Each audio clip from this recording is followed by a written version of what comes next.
What's up, guys? This is Matt Ramsey with the Octave Higher East Voice Studio in Austin, Texas, and I wanted to answer a question that I get quite a bit, which is, how can I sound like Adele or Sam Smith or John Legend? So stay tuned.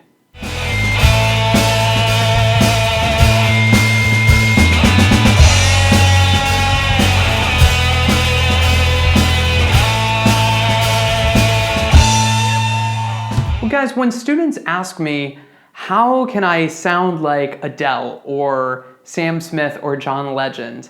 I have a little kind of internal chuckle as a teacher because, we're obviously born in our own bodies. We're born with our vocal cords and we're born with our nasopharyngeal cavities, and all this stuff is kind of set.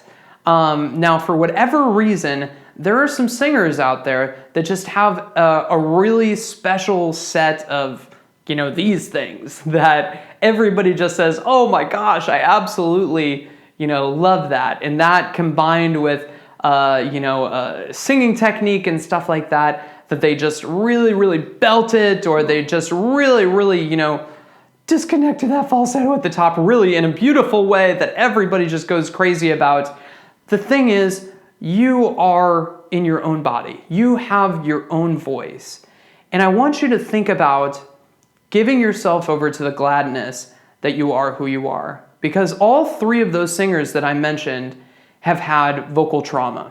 All three of them have had vocal surgeries to connect or to correct problems that they've had with their vocal folds or with their voice. They're performing too much, or they're not performing with good enough technique, or they weren't quite ready to run the marathon of touring and playing 365 shows a year. It's just absolute craziness. But I think with all three singers, you'll notice that there is a very distinctive sound that they've had as their voice has, that everyone just really responds to.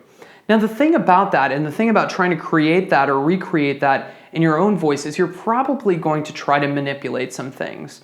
And that is only assuming that that person that you're trying to imitate already has perfect vocal technique, which we all know nobody has, right? So it's all kind of on a continuum. But with singers like Adele, certainly she is a very, very loud belter, throws a whole lot of weight up into her first and second passage to hit those hard notes, and then she disconnects at the top. Her voice just can't take it.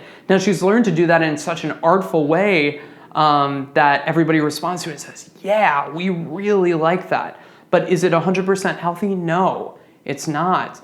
Look at John Legend, very, very interesting voice, but it's just not sustainable because it's not a natural spoken tone that he has a whole lot of the time. He's adding a whole lot of effect to your voice. Now, does this mean that you'll never, ever have an amazing sound that everybody loves and clamors for and all that stuff? Not at all. You may very well have a very, very talented and very kind of sought after voice.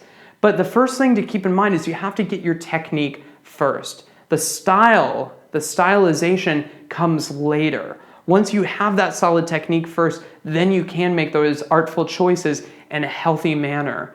But if you're starting from trying to imitate somebody else's, best case scenario, healthy style, then that doesn't fit your voice and you're gonna try to do something that may hurt yourself. Now, if you're trying to imitate somebody with bad technique, then the mistake is compounded and they're just kind of passing that on. So when we're talking about trying to sing like Adele and John Legend and Sam Smith, just think about how, and try to get a vision in your mind or in your hearing of what your voice would sound like if you were to sing that same thing, and try to give yourself over to the gladness of how much beauty is really there when you perform it like you do. Because ultimately, nobody's gonna pay you to imitate Sam Smith. Well, I mean, they may pay you, but you're not going to create a legacy or gain prestige for uniqueness or authenticity if you're trying to imitate someone else, even if you do it very successfully.